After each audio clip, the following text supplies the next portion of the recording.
We are live. Let's play. We'll get started.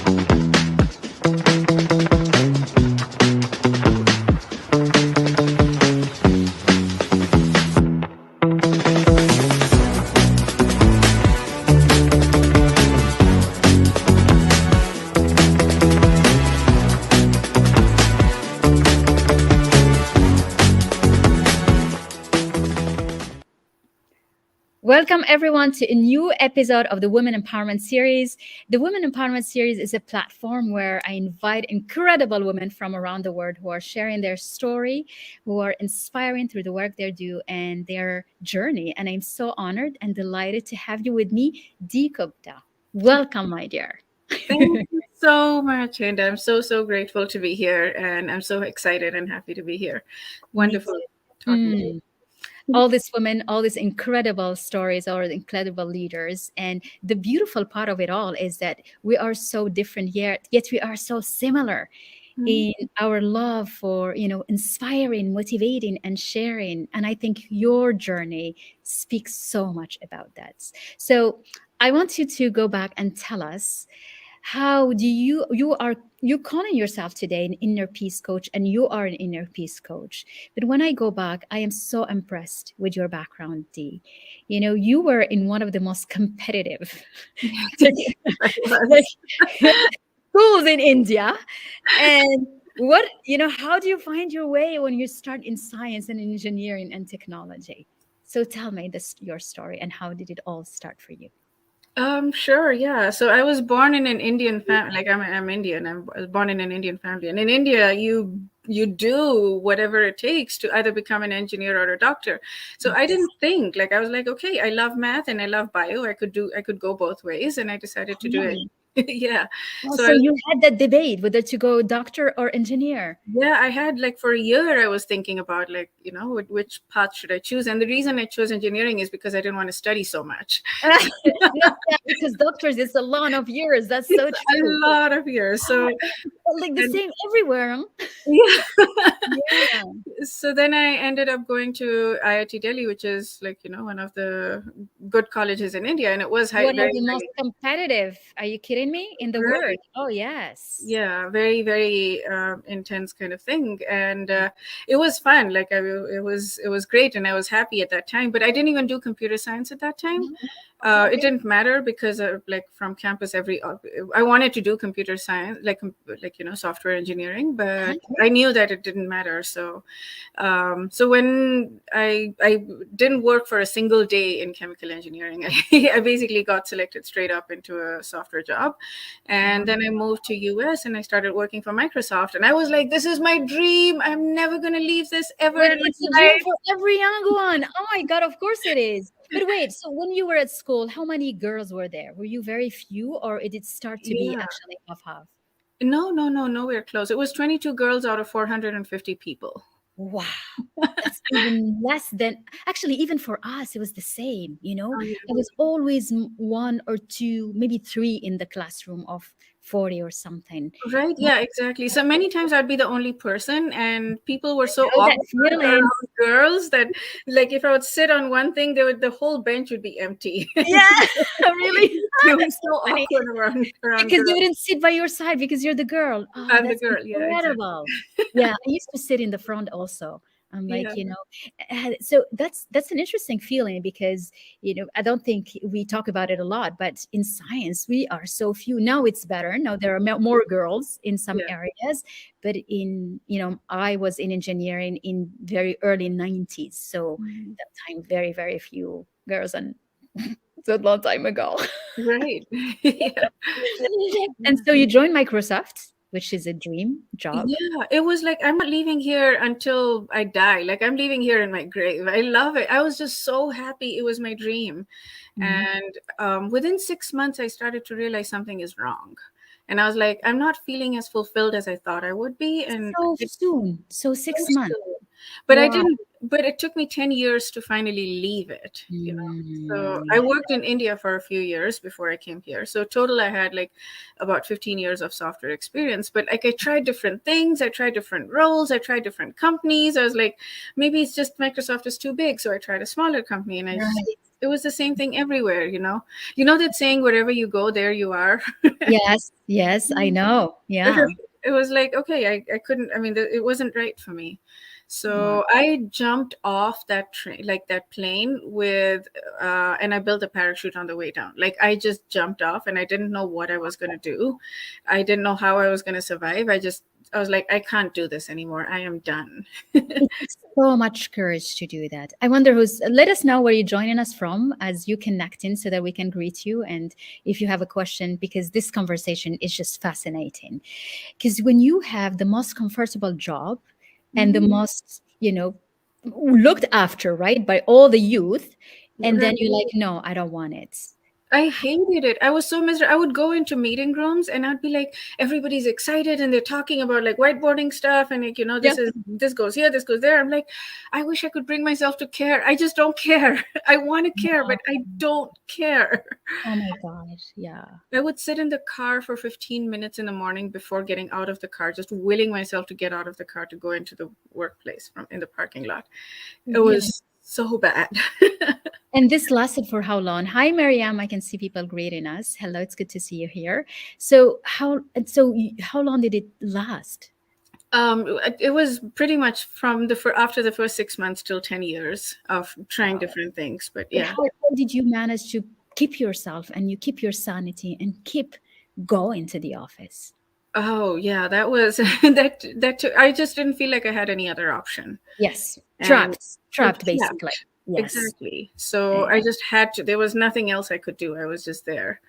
Yeah. Um, and my ex-husband at the time also, he was like, yeah, you need to You work. can do, yeah, you Yeah, need to don't. work. Like, Yeah. and this is interesting what you're saying this because a lot of women feel that, right? A lot Right. of women feel trapped in a situation that they hate, they don't like the job, they don't like the feeling, yet there is no way out and they Right. feel and they stay. Mhm. But yeah, and you did that for a little bit. But what is it that triggers you? There's, I think somebody is saying things, take love, T. You have some love coming in for you. Oh, thank you. so so how did you decide? What was the triggering moment? I'd had enough. Like it was just a moment that I was like, okay, this is not working anymore. I can't do it. I have to Mm. figure something out. I'll put myself in the situation. I mean, I didn't burn bridges like that, but I was like, I'm just going to leave and figure it out on the way out. Did you put some money aside so that you're like, okay, I'm not gonna worry about it, or you just make the this? You woke up one day, I'm like, this is it. This is the day. I'm moving. How It did you? was, this is the day. I'm very last minute. Like I don't plan things for two, like Mhm. even in general. Mhm. I have some things that I plan, but like very, very spontaneous. Even when I'm going on vacation, I'm very spontaneous. That's my personality. So I was Oh, like, that's nice. I like yeah, I don't want to plan stuff as much as possible. I want to be surprised because I feel claustrophobic when I plan too much. Yes, So yes. yeah, I like to, yeah, So you feel free. I So feel basically, free. Yeah. yeah. So basically, you took your freedom. That's I what you took did. I took my time freedom. I gave up I traded my financial freedom for time freedom. Yeah. And I've But never that's looked temporary because you can bring financial freedom, and you're on the way to do that, right? exactly. That's precisely it. Like I've been investing in myself so much over the last like many years, 6 years since I left my job. Mhm. And um This is a yeah, good thing, not planning everything. Yeah. So right. D is a real example because you gotta be bold and have so much courage to be able to do that. And I salute you for that. I was writing this to you. I mean, I think your story is such an inspiration more than you can ever think because a lot of women feel stuck in Mhm. jobs because the end of the month comes very fast, too fast to think about what is the alternative. And so you stay completely stuck in a box, even if you don't like it. Yeah. Right. Yeah, So it when was you a big thing Mhm. for me because I left my husband at that time, and then 1 year later I left my job, and then my There's a friend lot broke of up with changes. me, and it was like I had my first and so far only panic attack at that time. Oh, I was yeah. like, but it I'm was, sorry. yeah, Yeah. no, it was okay. I You mean, it kind of was, knew it, right? yeah, yeah, it was like Mhm. everything changed all at once, but it was beyond worth it because the amount of growth I've had over the last 6 years, I would not have had in 50 lifetimes. If my husband was a perfect person, Wow. if I'd liked my job, I wouldn't have had this growth over 50 lifetimes that I've Wow. had over the last 6 years. Wow. It's just been incredible. Like every day I'm like, oh my God, my life just shifted 1 degree. And then when your life shifts 1 degree, 10 years later, where are you, right? Like you're at a totally different place. Completely. Yeah. And it's like, and we always say that this is not, you don't change in that minute, but you change your path, you change your The journey, direction. you change where you're going. Yeah. Mm. Yeah. And this is a good, well said. This kind of stories inspire women to jump into our freedom. And Yeah. we often do not allow ourselves to do that because we're so scared of things. Yeah. Yeah. and Fear. and fear is a very real thing, but like, I mean, we over give to fear. We're like, right, it's like, okay, Do. I mean, it's okay to say, I see you, fear, Mhm, I can feel your presence, mhm. and I'm not listening to you. I mean, and it's a shift as well. It took me years to get to that place where I could actually feel that happening. Like I could feel the fear, and I'm like, okay, I'm choosing something else, and I'm not letting you control me. And Mm. it just changes how you be in life. It changes that little shift in energy. It's like a very tiny little shift, but Yeah. it changes the entire course of your life. Like when you do things like that. Incredible. So it needed one decision to trigger it all so that you can shift somewhere else. Mhm. So is that how you started as an inner peace coach, or was it in the making before you left Microsoft? Oh no, it was this happened. I didn't even know life coaching existed. I'd never heard the phrase before.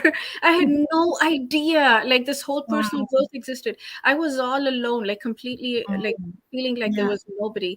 And then somebody mentioned Tony Robbins, and I did all of his seminars. Like I did Good. every single one of his seminars. And then somebody introduced me to Harvecker, and I did all of his seminars. Okay.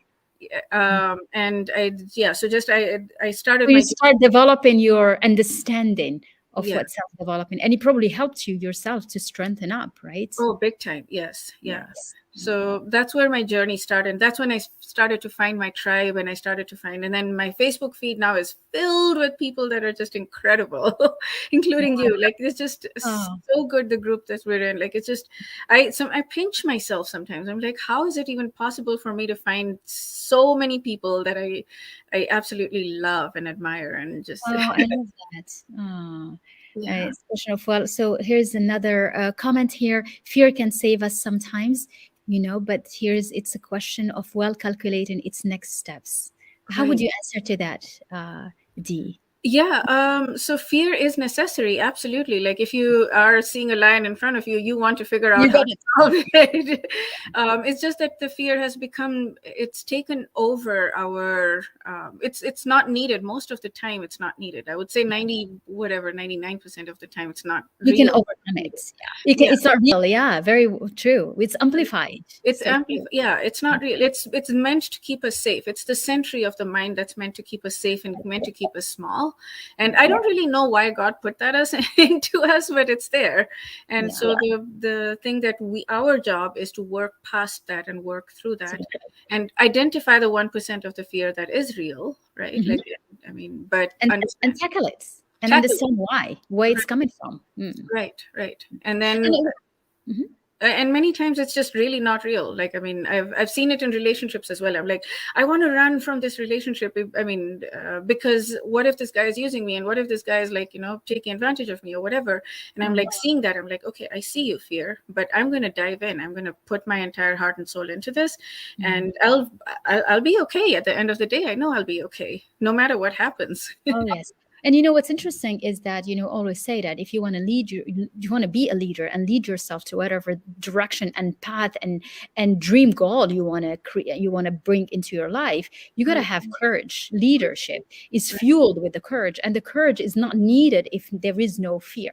So right, if there is fear, you right, grab the courage. right. That's it. Absolutely. So if the fear is there, it means like, hey, this is the time you need to get your courage, and you Mhm, grab the courage mhm. and you take it and you step up to whatever direction you want to go. Right, and the act of choosing that courage Yeah. changes the thing. Like so the Newton's law or whatever, right? Or maybe it was Einstein or whatever. The act of observing something changes the observer Right. only, Yes, right? Like, absolutely. Yes. yeah, so it's like that. So in relationships, just because I choose to trust the person becomes more trustworthy. like just automatically. If I because people respond to how you expect, what you expect of them. So if you are not trusting somebody, if you're expecting them to take advantage of you, then the likelihood is much higher that they will. That's And right. so Yeah. So whatever it's you think about, you go into mirror it and see it right. happening in your So, life. and that's true for everything. That's true for the whatever project that you're picking up on. Like if you expect good things, it's the law of attraction 101, right? Yes, exactly. Excellent. Yeah. That's nice. So I would love to hear more about now your focus and what does it mean inner peace coach and how you help people with their, emotional regulation, with their connections. What are the main aspects that you work on? Okay. So what I feel is that we have grown up in an environment where it is looked down on. Like I've to have to we okay. So the path to it is through self acceptance. Uh-huh. So acceptance of all of our emotions, acceptance of all of our thoughts, acceptance of where we are, acceptance of our circumstances. Okay. And so what we have been grown up to believe is that if we're having negative, what people consider negative emotions, like jealousy, is that's the hardest for anybody to accept within themselves, that I'm feeling jealous about this thing Mm. right now. Or Mhm. anger is the next one, I think, that Mhm. if we're feeling anger or any negative emotion, anything that we consider negative emotion, then we Uh-huh. start to judge ourselves and we start to criticize ourselves. Mm. So what I And we're believe, upset. We're angry at ourselves. We don't like, we hate ourselves for those right? emotions. Yeah. Right? Yeah. Sadness, I think, is coming up into, like, people are starting to accept it more, but Mhm. jealousy, especially, and then anger are just emotions that we really, really do not want to. Like, we're above all of this. We don't feel this kind of stuff. Mm. So that, I think, is the root cause of this turmoil that we feel inside of Okay. us. Okay. So the thing that I work with people on is going down this path. So the reason we do that is because, so okay, so I'll give an example Mhm. of, let's say we are with someone and somebody is feeling pain. Okay. Then we feel pain as well, like when we're empathetic. But the reason we're feeling pain is not because they're feeling pain, or I mean, it's not as positive as we might think. The reason we're feeling pain, um, no, okay, sorry, we're Because we want to be empathic to them, so we kind of really right. connect with them. But what Mhm. we want to do is we want to go into fixing mode so that they stop feeling the pain. So Okay. now, so that's where, like, if we, so we want to parent them, and we don't, the reason we want to do that is because we don't want to feel the pain we're feeling because of the pain they're feeling. Right. So Mm. if we go into this mode where we're not parenting them and Mhm. we let them feel whatever pain they're feeling, and we're Mhm. just there with them, we're sitting with them, Mhm. and we're not bothered, like we're not upset by their pain, or we're not trying to fix it, or we're not trying to take over. To We're do not, anything about it, we're just there. we're Yeah. just, yeah, we're just existing there with them, and we're holding their hand, but we're there. Mhm. So that is like going, shifting from parenting them into being a friend, into being Mhm. an empathetic person. So this is exactly how it is with ourselves. Now I'm going to shift that to ourselves. So Mhm. if there's a part of me that's feeling jealous of someone, then Mhm. the other parts of me wants to immediately fix that. Mhm. So the way to work through that is to not try to immediately fix that, Mhm. the jealousy, but just sit with that. Sit with Yes. whatever pain that I'm feeling. Sit Mhm. with whatever. So there is a reason for the jealousy, right? It's not, the jealousy is a feeling that covers shame. Mhm. So the jealousy comes from shame. I should have done more and I have not done more. Yeah. So if we can just sit with the pain, because shame is very, very painful and it's intense. So if we Mhm. can sit with the underlying feeling, we can go with the jealousy and we're like, okay, where is the shame here? What is the underlying emotion? And we Mhm. can go to that and we can allow ourselves to just be with that emotion and sit with that emotion and accept it, completely Yes. accept it. Then we work through it so much faster and we release it from our Mhm. bodies, because otherwise it just gets trapped within us, like Yeah. it gets buried within us, and it comes out stronger the next time. So Mm. the Because more, it's not healed, because it's not processed, because you right, just kind of ignored it and we just packed it right, down. and you criticized it and you beat down on it, and then it's like, but I'm here. I want to be seen. I want to be visible. Like, can you please let me out? And we're like, no, no, No, you're going to be shut yeah, up. You don't exist. I don't believe you exist. You're not a part of me. yeah, I am a part of you, yeah. and that's So feelings are part of us. Feelings are right. part of our lives. And I think what you're saying so well is that we need to honor our emotions so that they get processed. Because if we ignore them, or more worse, we beat them, we beat ourselves up for even feeling those emotions, Right. we lock them down and it stays there and it gets triggered each And time there's something it gets that reminds bigger, us. right? And Yeah. over time, every time we're doing that, and the Mhm. worse we're feeling about it, the bigger it gets. And then the next time it happens, the bigger it gets again. And then it just keeps getting bigger and bigger. And then we start to find ourselves feeling like really constricted, like we're not good enough people. We start to, all of these feelings of unworthiness, unlovability. It's like, because I know I have all this jealousy and anger, and now I don't feel like I'm good enough. And now I don't feel like, and then it goes into a spiral, because now I don't even have the courage to keep trying or to do something else. So Mm. it just creates such a long-term effect on Mhm. that. Whereas if in that moment we can just truly, truly, truly, truly accept everything that we're feeling, Mhm. then we release it so fast. It's like surprising even how quick things change around you, because you've released that, and just immediately you get this fresh burst of energy. And Yeah. you're like, okay, where did that come from? And Right. it's because you've not just released this moment, you've released the past also along with it. Yes.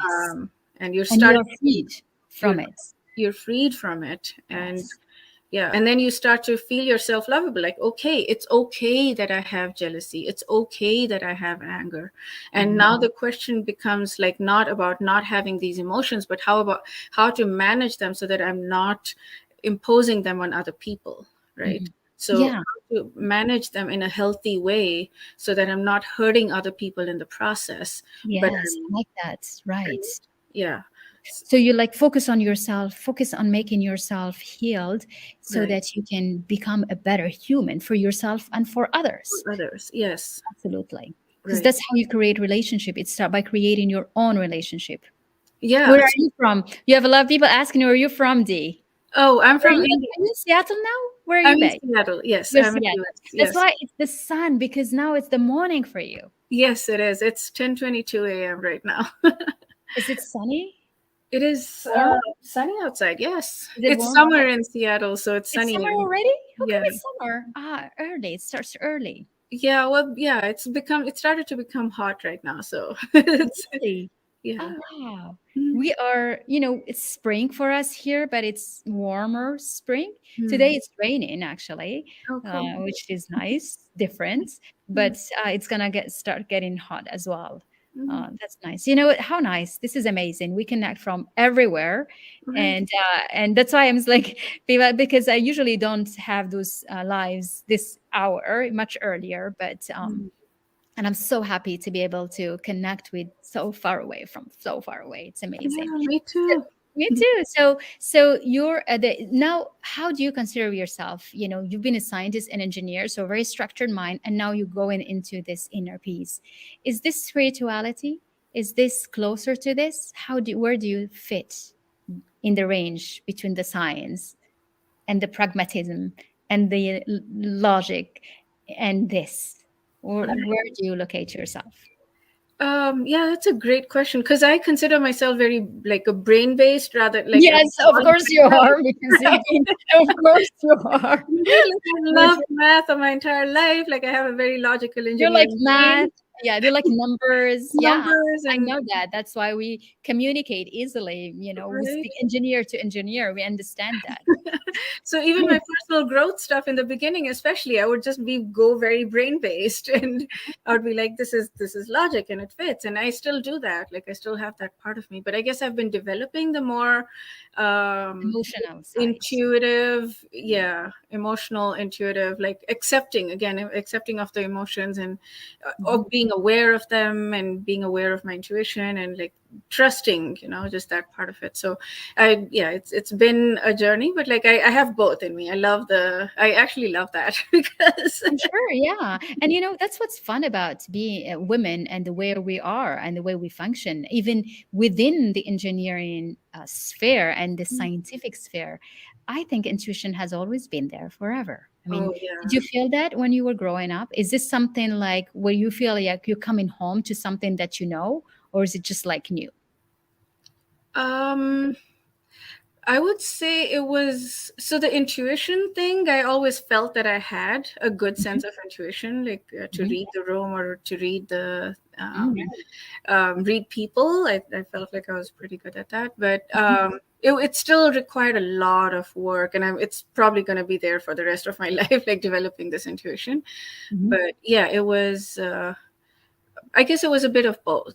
It was a part of it, a part of me knew that and had that, and a part of me, but I never thought about it, right? Intuition was just something like, okay, I just happen to have it, and it's not something that I didn't know you could develop it. I didn't know that you could work on it, like that kind of stuff. Mhm, It's just like, okay, I have a little bit, like I have something more mhm. than maybe the average person, but like that's fine. That's it. Just something that I know, you Yeah, know. something that I happen to be born with. I have a gift of Yeah. that, Mm. but like now it's deepened a lot more, and now Yes. it's gone Mhm. into, And yeah, this is what you use now.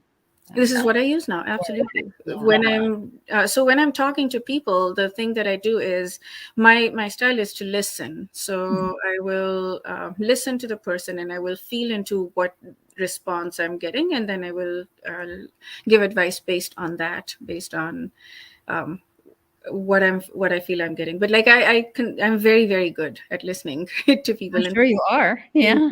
picking up on things, picking up Mhm. on what's going on underneath what the words are. Okay. Like a Yeah. deeper reality. Uh, What's really inside, what we hide, we don't say.